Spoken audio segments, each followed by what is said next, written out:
رب العالمین والصلاة والسلام علی اشرف الانبیاء والمرسلین وعلی آلہ واصحابہ اجمعین۔ قال اللہ تعالی وتبارک فی القرآن المجید والفرقان الحمید۔ بسم اللہ الرحمن الرحیم۔ یا ایہا النبی حسبک اللہ ومن اتبعک من المؤمنین۔ صدق اللہ مولانا العظیم وصدق رسولہ النبی الکریم الرؤوف الرحیم۔ اللہم نور قلوبنا بالقرآن وزین اخلاقنا بالقرآن وادخلنا الجنۃ بالقرآن ونجنا من النار بالقرآن۔ قال اللہ تعالی وتبارک فی شان حبیبہ مخبرا وآمرا ان اللہ وملائکتہ یصلون علی النبی یا ایہا الذین آمنوا صلوا علیہ وسلموا تسلیما۔ اللہم صلی علی سیدنا و مولانا محمد معدن الجود والکرم صلاۃ و سلاما علیک یا سیدی یا رسول اللہ۔ تمام حمد و ثنا، تعریف و توصیف اللہ جل مجدہ الکریم کی ذات بابرکات کے لیے، جو خالق کائنات بھی ہے اور مالک شش جہات بھی۔ اللہ جل وعلا کی حمد و ثنا کے بعد رسول رحمت، شفیع معظم، نبی محتشم حضور ختم المرتبت صلی اللہ علیہ وآلہ وسلم کے حضور ناز میں اپنی عقیدتوں، ارادتوں اور محبتوں کا خراج پیش کرنے کے بعد واجب الاحترام، ذوی الاحتشام، معزز و مکرم سامعین، خواتین و حضرات، السلام علیکم ورحمۃ اللہ وبرکاتہ۔ مجھے اور آپ کو بڑی سہولت سے ایمان اسلام نصیب ہوا، مشقت نہیں سہنی پڑی، تکلیف گوارا نہیں کرنی پڑی۔ ہم نے آنکھ کھولی، مؤذن نے کان میں صدائے دل نواز دی، مبارک ہو تو حضور کا غلام بن کے آ رہا ہے۔ ہم بولنے لگے تو ہماری زبان پر اللہ جل شانہ کا مبارک نام جاری کیا گیا۔ ہم لا الہ الا اللہ محمد رسول اللہ توتلے لہجے میں پڑھنے لگے تو پورا خاندان خوش تھا، مٹھائیاں بانٹی گئیں۔ خاندان کا ایک ایک فرد بار بار سن کے خوش ہوتا اور چہرے کی بلائیں لیتا۔ ہم درس گاہ میں پہنچے، استاد کے سامنے زانو تلمس طے کیے۔ اس نے ہمیں دین سکھایا، قرآن مجید کی تعلیم دی۔ کتاب اللہ کی تلاوت کرنا سیکھے تو ہمارے ماں باپ پھولے نہیں سماتے تھے۔ قرآن مجید مکمل ہوا تو مٹھائیاں بانٹی گئیں، رسمیں آمین ہوئی، دوستوں کی دعوت ہوئی، کھانے پہ رشتہ دار بلائے گئے۔ ہم نے حفظ قرآن کی سعادت پائی تو ہمارے سر پہ عزتوں کی دستار سجی۔ ہم نے علم دین، درس نظامی اور دیگر علوم و فنون سیکھے تو ہمیں سند امتیاز سے مالا مال کیا گیا اور عزتوں کی مسند پہ بٹھایا گیا۔ ہم نماز پڑھیں تو محلے میں معزز ٹھہریں، روزہ رکھیں تو عزت پائیں، حج کرنے جائیں تو لوگ دعاؤں سے رخصت کریں، واپس آئیں تو پھولوں سے استقبال کریں۔ ہمیں دین پر عمل کرتے ہوئے کیا مشکل پیش آئی؟ ہم تو دین کی راہوں کے مسافر ہوئے تو عزتیں پائیں، ہم نے اللہ کا نام لیا تو لوگوں نے پیار دیا، ہم نے عبادات کے طریقے اختیار کیے تو معاشرے میں شریف کہلائے۔ لیکن کتنا مشکل اور کٹھن لمحہ تھا جب کوئی اسلام لاتا تو معاشرے سے کٹ جاتا۔ سماجی بائیکاٹ کر دیا جاتا، وہ لوگوں سے الگ ہو جاتا، میرے اور آپ کے آقا و مولا حضور نبی رحمت صلی اللہ علیہ وآلہ وسلم قریش کے عالی نسب خاندان سے تعلق رکھتے ہیں، صادق بھی کہلاتے ہیں، امین بھی کہلاتے ہیں، لوگوں کی امانتیں بھی حضور کے گھر میں پڑی ہیں، اپنے فیصلوں میں حضور کو حاکم بھی مانتے ہیں۔ لیکن جب اللہ کی توحید کا اعلان کیا، جب لوگوں کو راہ راست اور راہ حق کی طرف بلایا تو یہ سارے مخالف ہو جاتے ہیں، حتیٰ کہ اپنے سقے عزیز بھی کتنے دل آزار جملے بولتے ہیں، تبا لک ہنالک سائر الیوم الہذا جمعتنا، یہ رشتے میں سکا چچا بولتا ہے۔ اللہ اکبر، مشکلیں سہی، تکلیفیں سہی، سماجی مقاطعہ ہوا، سوشل بائیکاٹ ہوا، شاب ابی طالب کے 3 سال کس کٹھن حالات میں حضور اور حضور کے غلاموں نے اور خاندان والوں نے کاٹے، حتیٰ کہ درختوں کے پتے کھا کھا کے گزر اوقات ہوتی تھی، معاہدہ لکھ کے کعبۃ اللہ کے ساتھ لٹکا دیا گیا، اور یہ اتنے سنگ دل ثابت ہوئے کہ باہر سے کوئی تجارتی قافلہ آتا جس کے پاس اغذیہ ہوتی، کھانے پینے کی اشیاء ہوتی، تو ان کو ادھر جانے نہ دیتے، مبادہ کہیں یہ خرید نہ لیں۔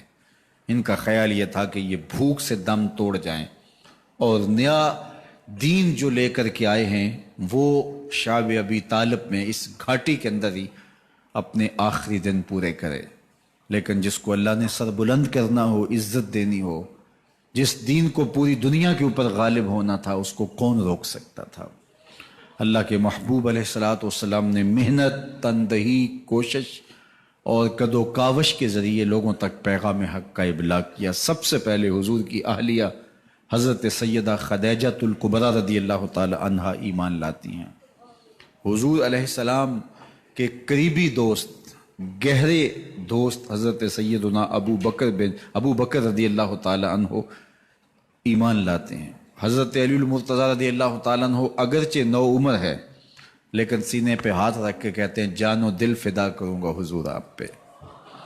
حضرت بلال حبشی اسلام لاتے ہیں، حضرت عمار ابن یاسر، حضرت سمیہ، حضرت یاسر اسلام لاتے ہیں۔ 38 لوگ ایک ایک کر کے اسلام میں داخل ہوئے۔ کفار تو چاہتے تھے کوئی دوسرا شخص ان کے ساتھ کھڑا نہ ہو، تو جب 38 لوگ حضور کے ساتھ کھڑے ہو گئے تو ان کے لیے بڑا اذیت ناک لمحہ تھا کہ یہ تحریک جس کو ہم روکنا چاہتے ہیں یہ پھیلتی چلی جا رہی ہے، لوگ اس کے ساتھ شامل ہوتے چلے جا رہے ہیں، اور لوگ ان کے لیے محبتیں اور ان کے لیے پیار پیش کرتے چلے جا رہے ہیں۔ عبداللہ ابن جدعان کے گھر کے قریب سے میرے حضور گزر رہے تھے کہ ابو جہل نے دیکھ لیا اور ہاتھ میں نوکیلا پتھر پکڑا اور حضور پہ حملہ آور ہو گیا۔ آقا کریم علیہ السلام نے کوشش کی کہ الجھاؤ پیدا نہ ہو، لیکن یہ اس بات پہ تلا ہوا تھا کہ حضور کو اذیت دے۔ اس نوکیلے پتھر سے حملہ آور ہو کے حضور کو گہرے زخم دیتا ہے، حتیٰ کہ حضور کے مبارک بدن سے خون بہنے لگ جاتا ہے۔ وہاں سے حضور سین حرم میں پہنچتے ہیں اور اللہ کے حضور سر بسجود ہو جاتے ہیں۔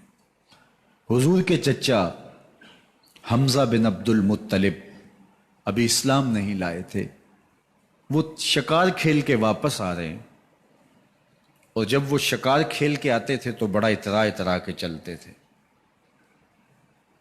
انہوں نے سنا کہ 2 لونڈیاں آپس میں بات کر رہی ہیں۔ اس کو پتہ ہوتا نا کہ اس کے بھتیجے کے ساتھ کیا سلوک ہوا ہے تو یہ کبھی بھی ایسی چال نہ چلتا، اس کی ٹوری کوئی اور ہوتی۔ تو رک گئے، قدم خود بخود ٹھہر گئے، رک کے پوچھا کیا ماجرا ہوا؟ کہا تمہارے بھتیجے کو ابو جہل نے مارا ہے اور اس کے نازک بدن سے خون بہتا رہا۔ وہ خاموش تھا لیکن اس نے جان بوجھ کے زیادتی کی اس پر، بس غصے میں بپھر گئے۔ سین حرم کے آس پاس قریش اپنی مسند جمائے بیٹھے ہوتے تھے ٹولیوں کی شکل میں۔ آج امیر حمزہ آئے اور ابو جہل کو تلاش کر کے اپنی کمان کو زور سے اس کے سر پہ مارا اور اس کا سر پھٹ گیا، اور ساتھ بولے تم نے ہمارے بھتیجے کو لاوارث سمجھا ہے؟ اب اس کے حواری کھڑے ہو گئے، لیکن ابو جہل بڑا کائن شخص تھا، اس نے سمجھا کہ یہ تو اب تنہا ہیں، لیکن لڑائی کی آگ روشن ہوگی تو بنو ہاشم بھی نکل آئیں گے تو یہ لڑائی لمبی ہو جائے گی، تو اس کا سبب میں ہوں، قصور میرا ہے۔ اس نے کہا بس بس مجھ سے غلطی ہو گئی، اس طرح اس نے بات کو ٹال دیا۔ اب حضور کے چچا حضور کو ڈھونڈ رہے ہیں، سین حرم میں حضور علیہ السلام اللہ کے حضور سر بسجود ہیں، یہ پاس جا کے کھڑے ہو گئے اور کہا یا ابن اخی، اے میرے بھائی کے بیٹے، اے میرے بھتیجے، لیکن حضور سر نہیں اٹھایا۔ اللہ کے حضور اپنے دکھڑے بیان کر رہے ہیں، اسی کسے دے کچھ نہیں لگ دے تے نہ کوئی ساڈا دردی۔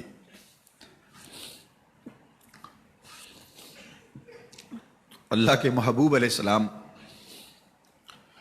اللہ کے حضور سر بسجود ہے۔ انہوں نے پھر کہا یا ابن اخی، اے میرے بھائی کے بیٹے، اور انہیں بے چینی ہے کہ بتاؤں کہ حوصلہ رکھو میں تمہارا بدلہ لے لیا، لیکن حضور سر نہیں اٹھا رہے۔ تیسری مرتبہ پھر آواز دی تو حضور نے سر اٹھایا، آنکھیں آنسوں سے بھری ہوئی تھی، تو برجستہ کہا بھتیجے میں تمہارا بدلہ لے لیے۔ میرے حضور نے فرمایا چچا مجھے اس کی کوئی خوشی نہیں ہوئی۔ یہ حیرت زدہ ہو گئے کہ اتنا بڑا کام، اس وقت مکے کا اتنا بڑا سورما، اور میں اس سے ٹکرا کے آیا ہوں اور یہ کہہ رہے ہیں مجھے کوئی خوشی نہیں ہوئی۔ قسمت اچھی تھی۔ بولے بھتیجے تم کیسے خوش ہوتے ہو؟ کہا جس رب کو میں مانتا ہوں اس کو تم بھی مان لو۔ تو امیر حمزہ کی قسمت اچھی تھی تو آگے بڑھے اور اسلام قبول کر لیا۔ 38 لوگ پہلے مسلمان تھے، یہ 39 میں مسلمان ہو گئے۔ بس ان کا اسلام لانا مسلمانوں کے لیے تسکین قلب کا ساما ہوا۔ حضور کی آنکھوں میں امٹتے ہوئے آنسو، آگے بڑھے، کعبے کو غلاف کو پکڑا، کہا اللہم اعز الاسلام باحب الرجلین الیک بعمر بن الخطاب اور بعمر بن حشام۔ اے اللہ ایک شیر دیا ہے، ایک شیر اور دے دے، اب تیری مرضی، یا عمر بن خطاب دے دے یا عمر بن حشام دے دے۔ اگرچہ اس نے میرے اوپر پتھر برسائے ہیں، مجھے زخمی کیا ہے، لیکن اگر دین کی تقویت اس سے ہو سکتی ہے تو مالک مجھے کوئی غصہ نہیں۔ چاہے عمر بن حشام، یہ ابو جہل کا نام ہے، مجھے چاہے ابو عمر بن حشام دے دے یا عمر بن خطاب دے دے، ایک شیر دے دیا، ایک شیر اور عطا کر دے۔ حضور کعبہ کے غلاف سے لپٹ کے اللہ کے حضور دعائیں مانگ رہے ہیں۔ 39 لوگ اسلام لا چکے ہیں، 40ویں کا انتظار ہے۔ اللہ کے محبوب علیہ السلام کی دعائیں ہیں، حضور کی التجائیں ہیں۔ ادھر یہ خبر پورے مکے میں پھیل جاتی ہے کہ حمزہ بھی ایمان لے آئے۔ کفار پر سراسیمگی سی کیفیت پیدا ہو جاتی ہے کہ ہم تو سمجھتے تھے کہ یہ 2-4 لوگ ہیں، 10, 15, 20 لوگ جمع ہو جائیں گے، اور اس طرح کے لوگ بھی اگر ان کے ساتھ شامل ہو گئے تو ان کا راستہ نہیں روکا جا سکے گا۔ وہ سر جوڑ کے سوچنے لگے، ابو جہل کو کوسنے دینے لگے، اس نے کیوں یہ ظلم کیا کہ اس کا نتیجہ یہ پھر ہمیں بھگتنا پڑ رہا ہے۔ اس کے لیے کوئی تدبیر کرنی چاہیے، اس کے لیے کوئی حکمت سوچنی چاہیے۔ 26 سال کا نوجوان ہے، خطاب کا بیٹا ہے، نام عمر ہے، اپنے گھر کے اندر پیچ و تاب کھا رہا ہے کہ اگر یوں ہی اسلام پھیلتا رہا تو ہمارے بتوں کے خلاف اٹھنے والا یہ نظم اتنا پھیل جائے گا کہ روکنا مشکل ہو جائے گا، آباء و اجداد کی کہانیاں ختم ہو جائیں گی۔ یہ ایک نیا دین ایسے پنپتا رہا تو پھر اس کو روکا نہیں جا سکے گا۔ کون روکے؟ دل میں خیال آیا اس کا ایک ہی حل ہے کہ بانی اسلام کی زندگی کا چراغ گل کر دیا جائے، لیکن یہ اتنا بڑا کام کون کرے؟ سوچا خود کروں گا۔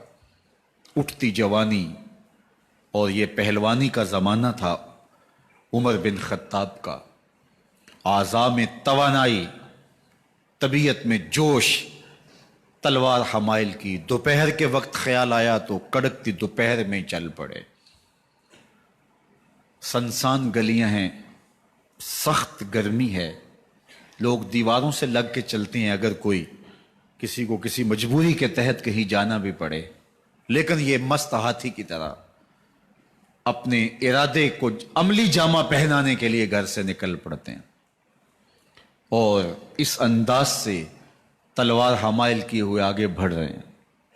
نعیم بن عبداللہ آگے سے آ رہے تھے، آنکھوں میں اترا ہوا نشہ دیکھا، کہانی سمجھ گئے۔ یہ بھی مسلمان ہو گئے تھے لیکن ابھی ایمان ظاہر نہیں کیا۔ کہا عمر کدھر کے ارادے ہیں؟ کہا بانی اسلام کا چراغ بجھانے جا رہا ہوں، یہ روز روز کی کہانی ختم کرنے جا رہا ہوں۔ آج حمزہ ایمان لائے ہیں، کل کوئی اور آ جائے گا، پھر اس تحریک کو روکنا مشکل ہو جائے گا۔ نعیم بن عبداللہ مسکرا کے بولے گھر کی خبر لی ہے؟ کہا کیا ہوا میرے گھر کو؟ کہا تمہاری بہن فاطمہ بھی اس محمد کی غلام بن گئی ہے، تمہارا بہنوئی سعید بن زید بھی اس کا نوکر بن گیا ہے۔ بس بپھر گئے، وہ جو غصہ تھا وہ ادھر منتقل ہو گیا، بہن کے گھر کا رخ کیا۔ جب دروازے پہ پہنچے تو اندر سے قرآن پڑھنے کی آواز آ رہی ہے۔ جو کہا گیا تھا، جو سنا تھا، اس کا یقین پیدا ہو گیا۔ زور زور سے دروازے کو کھٹکھٹانے لگے۔ بہن نے دیکھا کہ بھائی ہے، جو قرآن پڑھ رہا تھا اس کو چھپا دیا اور خود دروازہ کھولا، بس پیٹنا شروع کر دیا، مار مار کے سر پھوڑ دیا، خون بہ رہا ہے۔ جب سر پھٹ گیا تو فاطمہ بنت خطاب بولی عمر تم خطاب کے بیٹے ہو، میں بھی خطاب کی بیٹی ہوں، سن لو محمد کا دامن نہیں چھوڑو گے، جو کرنا ہے کرو۔ جب یہ تیور دیکھے تو عمر کی حیرت انتہا کو چھو گئی۔ یہ کون سی قوت ہے جس نے ایک عورت کے اندر یہ جذبے رکھ دیے؟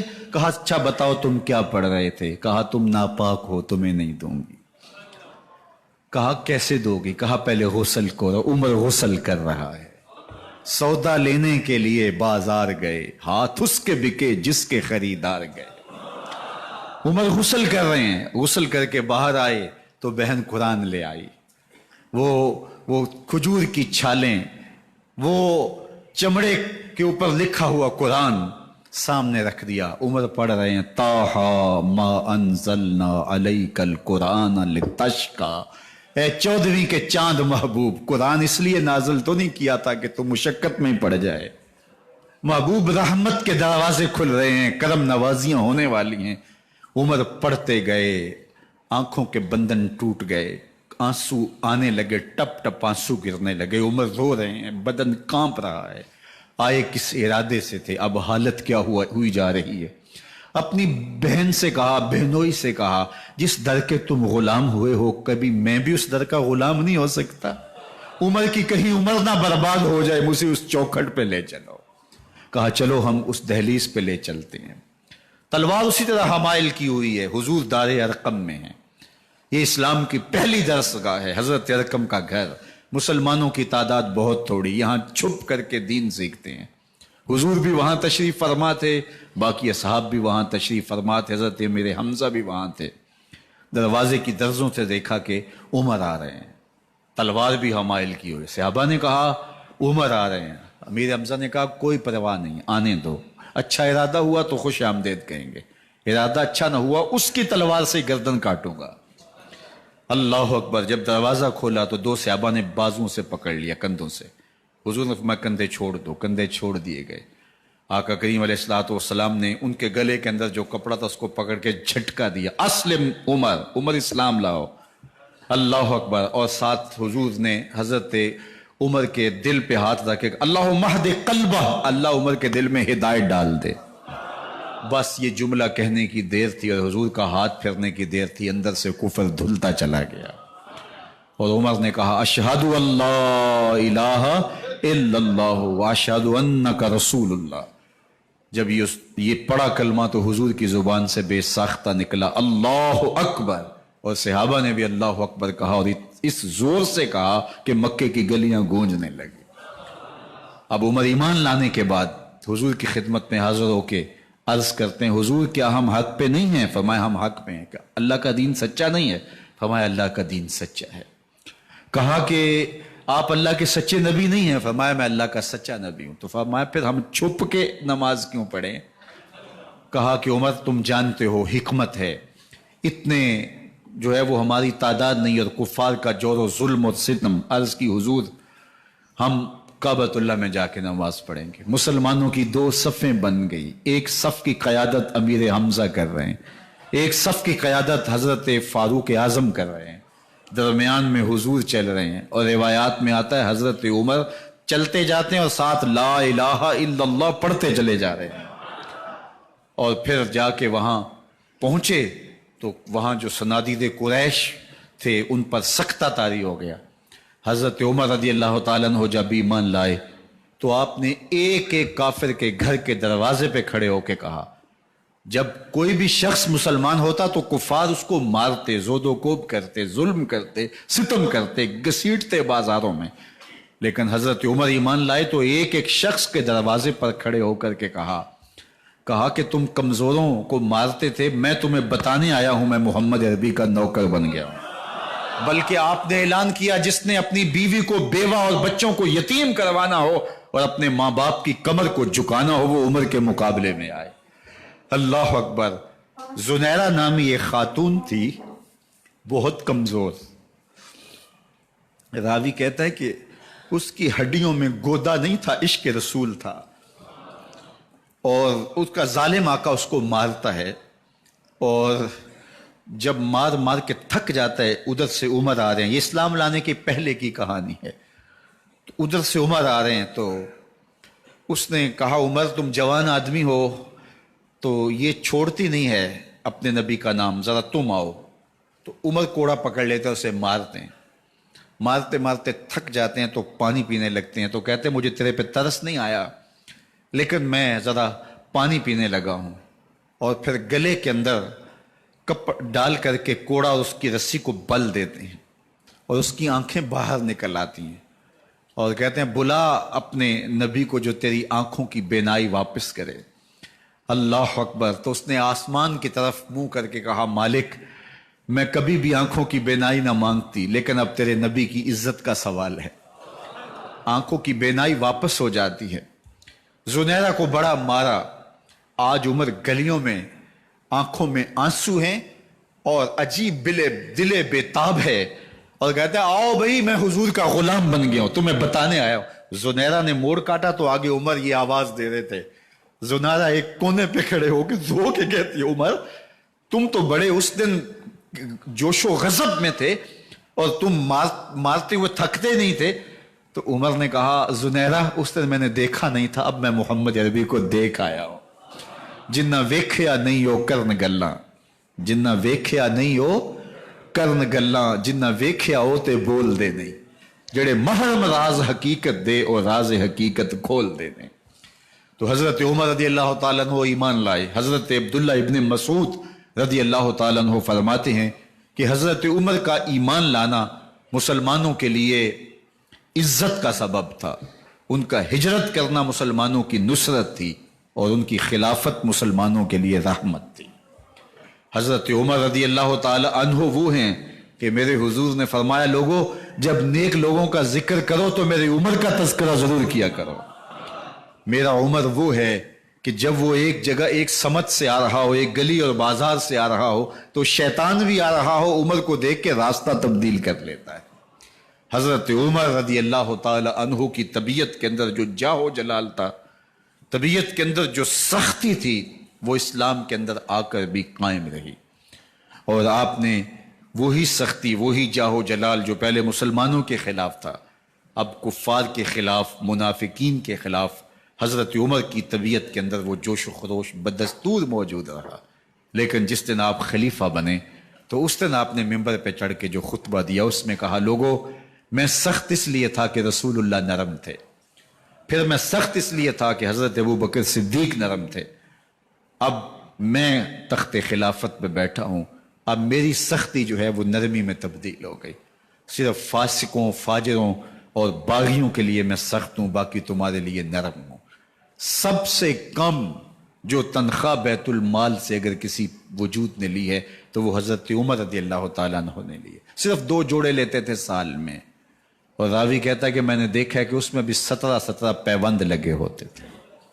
حضرت عمر رضی اللہ تعالیٰ عنہ کا طرز زندگی، آپ کا انداز معاشرت اور آپ کا انداز خلافت، ہر لمحہ آپ کی زندگی کا اٹھا کے دیکھیے کتنی مرتبہ قرآن حضرت عمر کی رائے کے مطابق نازل ہوا ہے. اللہ تعالیٰ جل شانہ نے ان کو صاحب الہام بنایا تھا. ہر امت میں کوئی صاحب الہام ہوتا ہے، حضور کی امت کا صاحب الہام حضرت عمر رضی اللہ تعالیٰ عنہ، اور آقا کریم نے انہیں اپنا وزیر قرار دیا. فرمایا میرے 2 وزیر آسمانوں میں ہیں، 2 وزیر زمینوں میں ہیں. آسمانوں کے وزیر جو ہے وہ جبرائیل اور میکائیل ہیں، اور زمین کے وزیر ابو بکر اور عمر ہیں رضی اللہ تعالی عنہما. تو اللہ تعالیٰ جل شانہ نے حضرت سیدنا صدیق اکبر کے بعد حضرت سیدنا عمر بن خطاب رضی اللہ تعالیٰ عنہ سے جو کام لیا، مختصر دور خلافت کے اندر 10 سال 6 ماہ 4 دن آپ نے خلافت فرمائی ہے. لیکن کہاں سے چلے اور یہاں مکران تک، بلوچستان کا حصہ ہے، یہاں تک آپ کے سلطنت کی حدود وسیع ہوئی. ادھر آرمینیا تک جا پہنچے، حمص فتح کیا، قادسیہ، یرموک. آپ ذرا دیکھیے کہ کہاں تک آپ کی فوجوں کے گھوڑے دوڑتے رہے، اور اللہ تعالیٰ جل شانہ نے ان کو جو توانائی، عدل و انصاف کی قوت عطا فرمائی.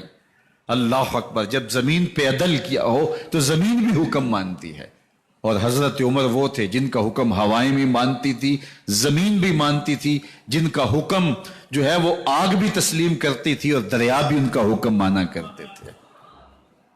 مصر کے اندر رسم بد جاری تھی، یہ رسم بد جاری تھی کہ سال کے بعد 1-2 شیزہ کو زیورات پہنا کے اچھے لباس میں ملبوس کر کے دریا کی بھینٹ چڑھایا جاتا، اس کی قربانی دی جاتی، اس کا خون بہتا تو دریا چلتا.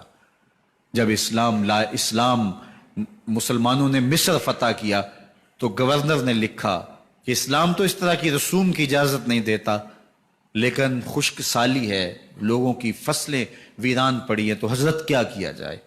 تو حضرت عمر رضی اللہ تعالیٰ عنہ کو جب قاصد آ کے پیغام دیتا ہے تو کاغذ کے ٹکڑے پہ لکھتے ہیں بسم اللہ الرحمن الرحیم. مصر کے نیل کی جانب عمر کا خط لکھتے ہیں، اے نیل اگر تو اللہ کے حکم سے چلا کرتا ہے تو چل، ورنہ ہمیں تیرے چلنے کی کوئی حاجت نہیں ہے. اور قاصد کو کہا یہ خط لے جاؤ اور جا کے دریائے نیل میں پھینک دو. قاصد جا کے خط دریائے نیل میں پھینک دیتا ہے، پانی آتا ہے، ایسا دریائے نیل چلا 14 صدیاں ہوئی ہیں آج تک کبھی بند ہی نہیں ہوا. دریا حکم مانتے ہیں، آگ نکلتی ہے. لوگ حضرت عمر رضی اللہ تعالی عنہ کے پاس آئے، حضرت لاوا پھوٹا ہے، آگ نکل رہی ہے اور مدینے کی طرف بڑھ رہی ہے، اب کیا کیا جائے؟ فائر بریگیڈ تو زمانے میں تھی نہیں. عمر نے اپنی قمیض اتاری، جس قمیض پہ 17 پیوند لگے ہوئے تھے چمڑے کے، کہا یہ قمیض لے جاؤ، جدھر آگ بڑھ رہی ہے آگے ڈھالنا، آگ پیچھے بھاگ جائے گی. زلزلہ آتا ہے تو زمین پہ درہ مارتے ہیں، زمین رک جا، کیا عمر نے تیری چھاتی پہ عدل نہیں کیا ہے؟ تو یہ عمر ہیں رضی اللہ تعالی عنہ کہ جن کے انصاف کی وجہ سے، جن کے عدل کی وجہ سے اللہ تعالیٰ کی رحمات اور اس کی برکات کا نزول ہوتا تھا، اور اللہ تعالیٰ نے مسلمانوں کو وہ آبرو مند حکومت دی. کائنات کی تاریخ کے اندر ایسی حکومت آپ نے نہیں دیکھی ہوگی جو حضرت عمر نے حکومت کی ہے. اللہ اکبر. فرمایا فرات کے کنارے پہ ایک کتا بھی پیاسا مر گیا تو اس کا حساب بھی عمر سے ہوگا. جب اتنے علاقے فتح ہو گئے تو ایک دن حضرت عمر بیٹھ کے رو رہے تھے، تو کسی نے کہا حضرت رو کیوں رہے ہیں؟ فرمایا کہ میں اس لیے رو رہا ہوں کہ فلاں پل سے بکریاں گزری ہیں، تو پل کے اندر شکستگی تھی، ٹوٹا ہوا تھا پل درمیان میں کچھ، اس میں ایک بکری کی ٹانگ ٹوٹ گئی ہے، تو میں ڈرتا ہوں کہیں اس کا حساب نہ لیا جائے، کہ میرا رب یہ نہ پوچھے کہ عمر تو نے پل صحیح تعمیر نہیں کروائے تھے کہ ایک بکری کی ٹانگ کیوں ٹوٹی ہے. یہ ہیں حضرت عمر رضی اللہ تعالی عنہ. اللہ اکبر. حضرت سیدنا عمر رضی اللہ تعالیٰ عنہ کی پوری زندگی آپ دیکھ لیجئے. آپ دن کو گھر میں بیٹھتے ہیں، دربار خلافت میں بیٹھتے ہیں، اور آپ کا دربار خلافت کیا ہے؟ کوئی عالی نصب محل نہیں ہے، مسجد نبوی کا صحن ہے، وہاں بیٹھ کے فیصلے ہو رہے ہیں۔ باہر سے سفیر آتا ہے اور آ کے پوچھتا ہے کہ میں امیر المومنین کے، مسلمانوں کے حکمران کے دارالامارہ میں محل میں جانا ہے، تو وہ مسکرا کے کہتے ہیں ہمارے امیر کا تو کوئی محل نہیں ہے۔ کہا کہاں ہے تمہارا امیر؟ کہا مسجد نبوی میں ہوگا یا بیت المال کے اونٹوں کی دیکھ بھالی کر رہا ہوگا، ان کی دیکھ بھال میں لگا ہوگا۔ وہ جب گئے تو مسجد میں نہیں ہے، اللہ اکبر، وہاں گئے تو وہاں بھی نہیں ہے۔ پھر کیا دیکھتے ہیں کہ عمر رضی اللہ تعالی عنہ جنت البقیع کے پاس ایک درخت کے نیچے اینٹ کا سرانہ رکھ کے سوئے ہوئے ہیں۔ تو اس نے کہا عمر تو نے عدل کیا ہے، تجھے کچی اینٹ پہ بھی نیند آ گئی۔ ہمارے حکمرانوں نے انصاف نہیں کیا، اور وہ بند اور محفوظ کمروں کے اندر بھی سکون اور چین کی نیند نہیں سو سکتے۔ حضرت سیدنا عمر رضی اللہ تعالیٰ عنہ نے اس طرح ان امور سلطنت نبھائے۔ آپ دن کو لوگوں کی دیکھ بھالی کرتے، لوگوں کی ضروریات سنتے سمجھتے، اور جب رات پڑتی لوگ سو جاتے، عمر مدینے کی گلیوں میں پہرا دیتے۔ کائنات نے کوئی ایسا بھی حکمران دیکھا ہوگا؟ اللہ اکبر، وہ مجاہد جو مختلف محاذات پہ گئے ہوئے ہوتے، ان کے گھروں کی دیکھ بھالی کرتے، ان کی ضروریات کا خیال رکھتے، ان کی آبرو کا پہرا دیتے۔ راتوں کی تنہائیوں کے اندر حضرت عمر اٹھتے اور جا کے گشت کرتے، چکر لگاتے، دیکھتے کوئی آنکھ پر نم نہ ہو، مفلسی کا کسی گھر میں ماتم نہ ہو، لوگوں کی ضروریات کا خیال رکھتے۔ اللہ اکبر۔ ایک دن حضرت عمر رضی اللہ تعالیٰ عنہ ایک گھر کے قریب سے گزرے، گھر سے دھواں نکل رہا تھا، سوچا کوئی مہمان ہوگا، گزر گئے۔ تھوڑی دیر کے بعد پھر دوبارہ اس گلی سے گزر ہوا تو پھر دھواں نکل رہا تھا، پھر گزر گئے۔ 2 گھنٹے کے بعد پھر دوبارہ ادھر سے گزران ہوا تو پھر دھواں نکل رہا تھا۔ رات کا پچھلا پہر ہے، ابھی تک گھر سے دھواں نکل رہا ہے۔ عمر رضی اللہ تعالیٰ عنہ نے دروازے کو کھٹکھٹایا، اندر سے خاتون کی آواز آئی، اس وقت کون ہے؟ کہا ایک مسافر ہوں، پوچھنا چاہتا ہوں تمہارے گھر سے دھواں کیوں نکل رہا ہے رات کے اس پہر؟ کہا تمہیں اس سے کیا غرض؟ کہا نہیں مجھے تشویش ہوئی ہے۔ تو اس نے کہا عمر کی جان کو رو رہی ہوں۔ حضرت عمر رضی اللہ تعالیٰ عنہ نے کہا کیا ہوا؟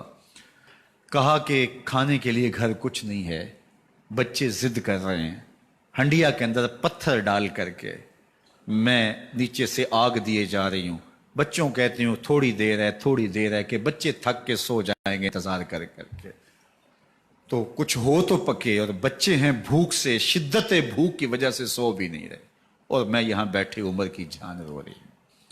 حضرت عمر رضی اللہ تعالیٰ عنہ واپس آئے، گھی کا کنستر اٹھایا، آٹے کی بوری لی اور ساز و سامان لیا۔ خادم تھا آپ کا اسلم بیت المال میں، اس نے حضرت یہ سب کچھ میں اٹھا لیتا ہوں۔ کہا حشر کے دن میرا بوجھ اٹھاؤ گے؟ کہا نہیں وہ تو آپ کو اٹھانا ہوگا۔ کہا عمر کو آج خود ہی اٹھانے تو، اور اٹھا کے ان کے گھر آئے، اور گھر آ کے ان کو سب کچھ دیا۔ اور پھر اس کے بعد جب کھانا تیار ہوا، بلکہ روایت میں آتا ہے کہ جب آگ جلا رہی تھی تو عمر جھک کے چولہے میں پھونکے مار رہے تھے۔ اللہ اکبر، اس خاتون کو نہیں پتا کہ یہ کون ہے، یہ کوئی اجنبی مسافر ہے میری مدد کر رہا ہے۔ پھر بچے جو ہے وہ جب کھانا کھا کے خوش ہوئے تو حضرت عمر رضی اللہ تعالیٰ عنہ نے دل میں سوچا اور کہا عمر جس طرح تو نے بچوں کو رلایا ہے آج ان بچوں کو ہنساؤ بھی۔ تو بچے بیٹھے ہیں تو عمر کبھی ادھر جاتے ہیں کبھی ادھر جاتے ہیں، جس طرح بچوں کو کھلانے کے لیے جو ہے وہ گھٹنوں کے بل اور ہاتھوں کے بل لوگ چلتے ہیں، حضرت عمر یوں چلتے ہیں اور وہ بچے مسکراتے ہیں۔ جب بچے ہنسنے لگے، کھانا کھا چکے، عمر اس خاتون سے مخاطب ہو کے کہتے ہیں بہن دیکھ عمر کی بڑی مجبوریاں ہیں، فسطاط، یرموک، کہاں کہاں آرمینیا، کہاں کہاں سرحدوں پہ محاذ پہ لوگ موجود ہیں، ان کی دیکھ بھال کرنی، امور خلافت، کیا کیا معاملے ہیں، تنہا اکیلے بیچارے کی جان ہے، وہ نہیں خیال کر سکا، چل تو اسے معاف کر دے۔ وہ بہن کہتی ہے تو اتنی ہمدردی کیوں کرتے عمر کی؟ نہیں میں عمر کو معاف نہیں کروں، کل قیامت کے دن میں اللہ کے حضور عمر کا گریبان پکڑوں گی۔ تو دوسرے علاقے فتح کرتا تھا میری خبر ہی نہیں تھی؟ اللہ اکبر۔ جب یہ بات کی تو عمر چیخیں مار کے رونے لگے اور ہاتھ جوڑ کے کہنے لگے بہن یہ تمہارے سامنے تو عمر کھڑا ہے، یہ حضرت عمر تھے رضی اللہ تعالیٰ عنہ، اور اللہ کے محبوب علیہ الصلوۃ والسلام کے خلیفہ راشد دوسرے خلیفہ 10 سال 6 ماہ اور 4 دن آپ نے خلافت کی. اور تاریخ کہتی ہے اگر عمر رضی اللہ تعالیٰ عنہ کو 10 سال اور مل جاتے، یا مغربی مفکرین کہتے ہیں کہ اگر کائنات کو ایک عمر اور مل جاتا، پوری دنیا پہ مسلمانوں کی حکومت ہوتی، کہیں کفر باقی نہ بچتا. لیکن بد باطن لولو فیروز نامی ایک مجوسی غلام نے نماز فجر پڑھتے ہوئے حضرت عمر بن خطاب رضی اللہ تعالیٰ عنہ پہ حملہ کیا. زہر میں بجھا ہوا خنجر آپ کے جسم میں سرایت کر دیا. آپ وہاں سے اٹھا کے گھر لائے گئے اور 4 دن تک مسلسل آپ اس اذیت اور تکلیف میں رہے. جب آخری وقت آیا تو اپنے بیٹے کو بلایا، کہا بیٹا میں نے ام المومنین سیدہ عائشہ رضی اللہ تعالیٰ عنہ سے پوچھا ہوا ہے کہ میرے مرنے کے بعد حضور علیہ السلام کی قربت میں مجھے جگہ دے دی جائے. ہو سکتا ہے میں امیر المومنین مسلمانوں کا خلیفہ ہوں تو اس وجہ سے انہوں نے اجازت دے دی ہو، جب میں فوت ہو جاؤں تو ظاہر خلیفہ نہیں رہوں گا. تو پھر جا کے ان کو دوبارہ کہنا کہ میرے باپ کا پیغام ہے، اگر وہ اجازت دیں تو مجھے حضور کی قربت میں دفن کر دینا، اور اگر وہ اجازت نہ دیں تو پھر جنت البقیع میں مجھے دفن کر دینا. جب حضرت سیدنا عمر بن خطاب رضی اللہ تعالیٰ عنہ کا انتقال ہو گیا تو آپ کے صاحبزادے ابن عمر حضرت عائشہ رضی اللہ تعالیٰ عنہا کے پاس گئے، کہا کہ میرے باپ کا سلام ہے آپ کے نام. انہوں نے آپ کو زندگی میں کہا تھا کہ حجرہ انور میں سیدنا صدیق اکبر کے ساتھ 2 گز جگہ مجھے بھی نصیب ہو جائے، تو آپ نے اجازت دے دی تھی. تو میرے والد گرامی نے فوت ہوتے ہوئے کہا کہ دوبارہ ام المومنین کے پاس جانا اور دوبارہ پوچھنا. اس وقت تو میں امیر المومنین تھا، ہو سکتا ہے وعدہ کر لیا ہو، لیکن اب اگر آپ اجازت دیں تو یہاں ہم قبر ان کے لیے کھود لیں، ورنہ ہم جنت البقیع میں دفن کر دیں. تو ام المومنین سیدہ عائشہ رضی اللہ تعالیٰ عنہ رو پڑی اور فرمایا یہ جگہ میں نے اپنے لیے رکھی تھی، لیکن عمر نے اسلام کے لیے خدمت اتنی کی ہے کہ میں نے خود ترجیح دی ہے، اس لیے میں اجازت دیتی ہوں کہ یہاں عمر کو دفن کیا جائے. اللہ اکبر. اور پھر وہاں حضرت عمر رضی اللہ تعالی عنہ کو دفن کیا گیا. یہ قبر میرے حضور کی ہے، 7 حضرت صدیق اکبر ہیں، 7 حضرت عمر فاروق رضی اللہ تعالی عنہ ہیں. جے شک ہووی تے چل مدینے، جے شک ہووی تے چل مدینے، ویخ لے جوڑ مزاراں دا، بن یار نبی دیاں یاراں دا. حضور نے فرمایا ایک دن مسجد نبوی سے باہر نکل رہے تھے اور کچھ لوگ مسجد میں داخل ہو رہے تھے. حضور نے دائیں ہاتھ سے ابو بکر کا ہاتھ پکڑا تھا اور بائیں ہاتھ میں حضرت عمر کا ہاتھ تھا، اور جب لوگوں کو آتے ہوئے دیکھا ان کو مخاطب کرتے ہوئے کہا ہاکذا نبعث یوم القیامہ، قیامت کے دن ہم قبروں سے یوں ہی اٹھائے جائیں گے. میرے دائیں ہاتھ میں ابو بکر کا ہاتھ ہوگا، بائیں ہاتھ میں عمر کا ہاتھ ہوگا. جے شک ہووی تے چل مدینے، آ ویخ لے جوڑ مزاراں دا، بن یار نبی دیں یاراں دا. تو میرے حضور نے فرمایا جب اچھے لوگوں کا ذکر کرو تو میرے عمر کا ذکر بھی ضرور کیا کرو. تو حضرت عمر رضی اللہ تعالی عنہ اللہ کے محبوب ہیں. باقی صحابی مرید ہیں، حضرت عمر میرے حضور کی مراد ہیں. اللہ سے مانگ کر کے لیا ہے، اللہ عمر بن خطاب عطا کرتے، اور پھر اللہ نے عمر کی صورت میں اسلام کو وہ عظیم تحفہ دیا جس سے اسلام کی عزت بڑھی اور شان و شوکت میں اضافہ ہوا، اور اسلام کے جھنڈے 4 داغ عالم کے اندر لگ گئے. اللہ مجھے آپ کو حضرت عمر کے نقوش پاک کی برکتیں عطا فرمائے، اور ہمارے حکمرانوں کو ان کے نقوش پاک کو خضرا بناتے ہوئے اسلامی سلطنت کے خد و خال واضح کرنے کی توفیقات سے مالا مال کرے. انشاءاللہ اگلا جمعۃ المبارک 10 محرم کو ہی ہے، اور 12 بجے سے لے کے نماز عصر تک ہر سال ہم 10 محرم کا اجتماع کرتے ہیں. تو اس مرتبہ انشاءاللہ جمعۃ المبارک کا خطبہ بھی اس میں شامل ہو گیا، اور زیادہ برکات اس کی نصیب ہوں گی. اور نماز جمعہ کے بعد انشاءاللہ جو ہے وہ محفل پاک بھی ہوگی جس میں عالی مرتبت ثناء اور مبلغین کے خطاب ہوں گے.